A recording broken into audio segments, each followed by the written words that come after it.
हमारे हाथ एक बहुत ही दिलचस्प लेख लगा है। हाँ। शीर्षक है boundless resolve, turning dreams into reality. और इसकी एक लाइन है जो मेरे दिमाग में अटक गई है। अच्छा। लाइन बहुत सीधी सी है, अब कोई एक्सक्यूजेस नहीं, कोई लिमिटेशंस नहीं।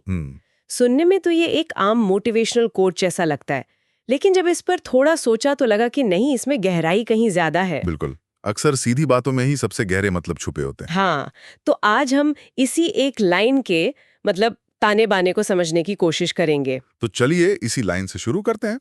अब कोई बहाने नहीं, कोई सीमाएं नहीं। ये सिर्फ एक नारा नहीं है, है ना?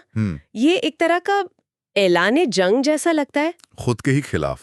सही कहा। ये एक घोषणा है। तो मेरा सवाल यही है कि ये इतना सरल सा विचार इतना असरदार क्यों महसूस होता है? देखिए, इसमें जो सबसे आकर्षक बात है वो ये है कि ये सीधे सीधे एक मानसिक बदलाव की मांग करता है। मानसिक बदलाव कैसे? ये मनोविज्ञान का एक सिद्धांत से जुड़ता है, लोकस ऑफ कंट्रोल। ओह, जब हम बहाने बनाते हैं तो हम अपनी जिंदगी का कंट्रोल बेसिकली बाहरी चीजों को दे देते हैं। जैसे किस्मत खराब थी या मौका नहीं मिला। बिल्कुल, ये लाइन कहती है नहीं, वो कंट्रोल वापस अपने हाथों में लो।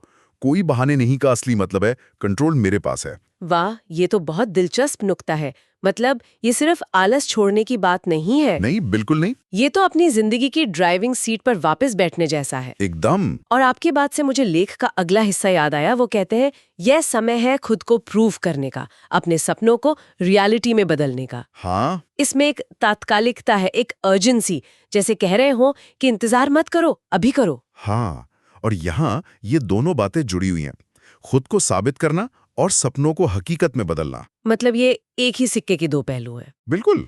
स्रोत का इशारा ये है कि खुद को साबित करना दुनिया को दिखाने के लिए नहीं है। अच्छा। ये एक अंदरूनी प्रक्रिया है। जब आप अपने एक विचार को, एक सपने को दुनिया में एक ठोस शक्ल देते हैं, वो ही असली प्रमाण है। लेकिन यहाँ एक सवाल उठता है मेरे मन में। पूछिए।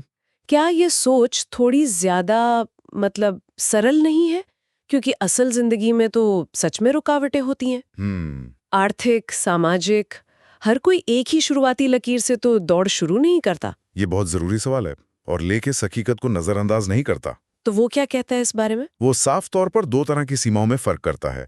एक है वास्तविक बाधाएं, जैसे पैसे की कमी। सही। और दूसरी है खुद बनाई हुई सीमाएं, जो सिर्फ हमारे दिमाग में होती हैं। हाँ, जैसे मैं ये नहीं कर सकता या लोग क्या कहेंगे।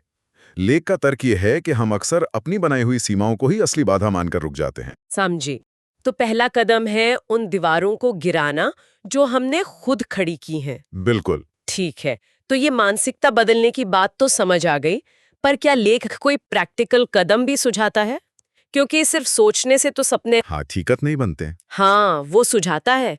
लेख सिर्फ दर्शन पर नहीं रुकता। अच्छा। वो कहता है कि सबसे पहले अपनी सबसे बड़ी खुद की बनाई हुई सीमा को पहचानो, जो तुम्हें सबसे ज्यादा रोक रही है। ठीक है, पहचान लिया।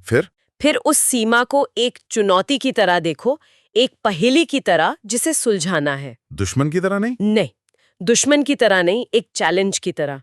जैसे ही आप ये बदलाव करते हैं, आपका दिमाग समाधान खोजने लगता है, बहाने नहीं।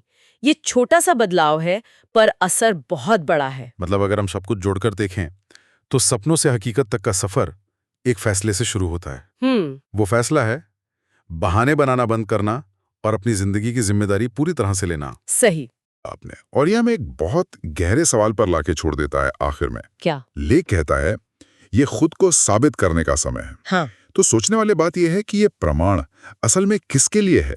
क्या ये दुनिया के लिए, उन लोगों के लिए जिन्होंने हम पर शक किया, या फिर खुद को कुछ साबित करने का सबसे जरूरी काम असल में खुद के लिए ही होता है?